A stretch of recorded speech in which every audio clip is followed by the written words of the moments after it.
unë mendoj që prania e shpesht e policisë aty tregon që nuk i pëlqen shumë që janë ata protestuesit. Sidomos këto përplasjet me lapajn s'kanë qenë shumë të rëndësishme. Që duhet shkoj policia për shumë për të hequr këto ngroset me gaz nga bulevardi. Pra çfarë vlere ka. Kështu që këto nuk e dim sa është ndjeni Rama të këtyre përplasjeve. Këto janë përplasje që tregojnë pak zemrim, pak munges komoditeti nga kryeministri, nga qeveria.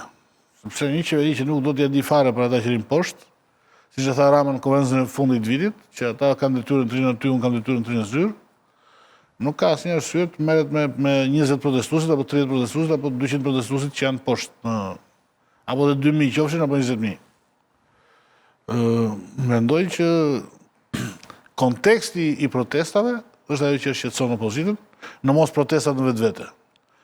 Sepse për numrin e protestuesve ka shumë njerëz që thonë që janë skeptik, dyshojnë që mund të kenë fuqi këto protesta për të rrëzuar qeverinë. Por konteksti kur qeveria është përballë një betejë me drejtësinë sot,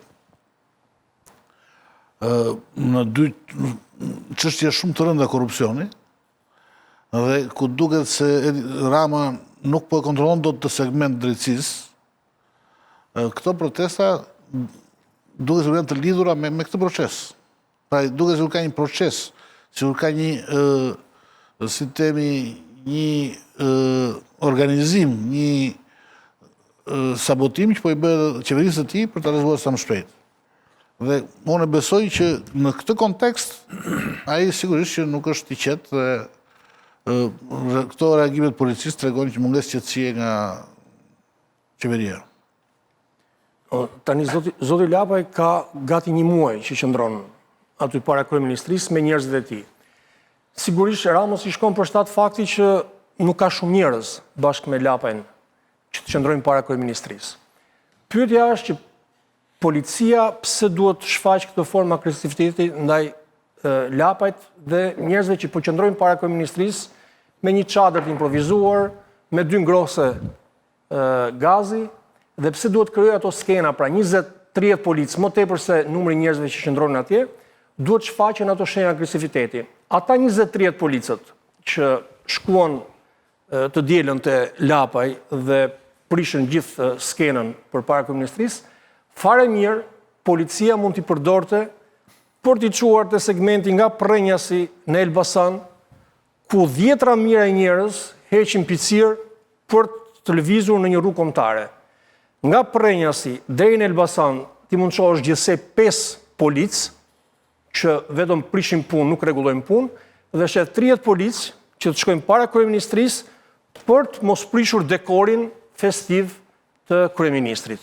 Kjo është pikpyetja. Pse duhet tregohet agresiviteti ndaj disa njerëzve që vetëm po qëndrojnë atje, s'po vijnë asgjë tjetër përveç se po qëndrojnë?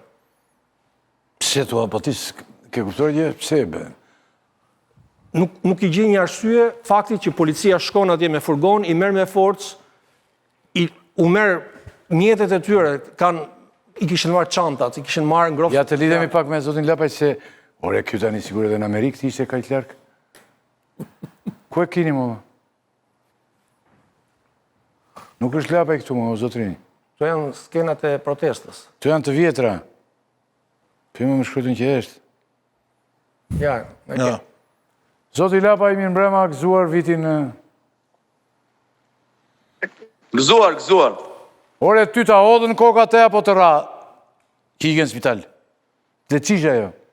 Ta erdhën si barbar, të roqën plasmasi që e lidhur me ato, që e ngjitur me ato ngroset për të mos se marrë era, për të krijuar një farë qëndrueshmërie të asaj tëndës që kishim krijuar, dhe ato ranë një nga një dhe me fuqinë e tërheqjes na vun para, si ti më thënë.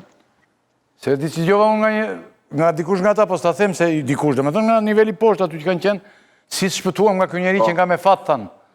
Se mund të kishte rënë edhe aty, se aty të bëjnë edhe dermanin atare, që kere dhe qarkë. Si ka vijuar protesta tani këto ditë dhe që keni ndërmend të bëni në vazhdim?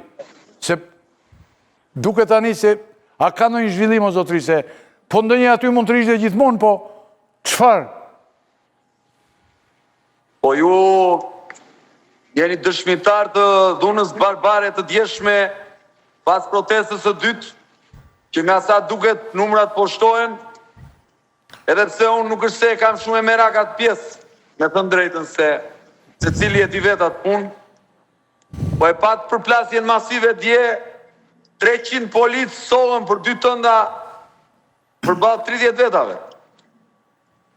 Pastaj pasi mbaroi ajo, në mes të natës në mënyrë skuzëse, si skuza, sollën 60 policë për të prish për herë të dytë tëndën.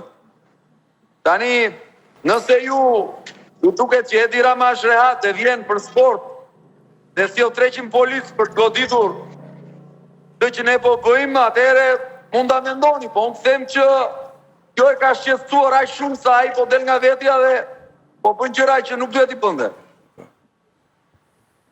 Po, Bilega, se sigur kishe ti diçka dhe të thoshe. Unë thash për këtë kontekst, dhe kjo është pak a shumë ai po thotë dhe zoti Lapaj, Po?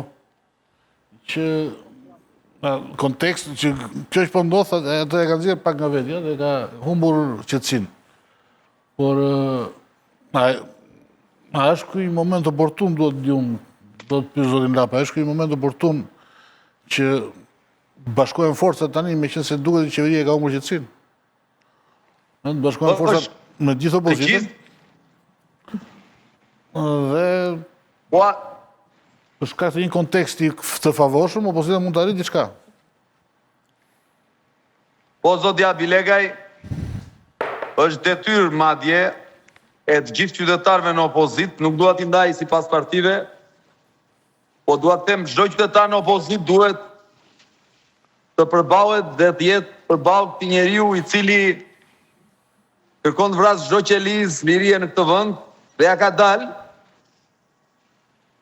Ai ka dalë nga vetja, nuk shiqet sepse protesta këtu pa ndalim që i bërtet poshtë zyrës vetë, duke i thënë që drejton qeverin më të korruptuar në Europë. Sigurisht që është një gjë që i shkthye në maks, me thënë të drejtën. Dhe dje lukuni policie si nuk që pa ndonjëherë, ju i keni parë pamjet, erdhën dhe në mënyrë qesharake, se është qesharake, po ziheshin për 2 tënda nga 3 metra në 3, nga 9 metra katror secila. Dhe unë të them që pasi na e prishën tëndën, unë sot ndodhem në shi, nuk e dine e daoni ku jam, ka po qohem. Unë jam këtë kryeministria, jam në një çadër, ja urdhon, me çadër, dhe në një karrige, përballë zyrës së këtij.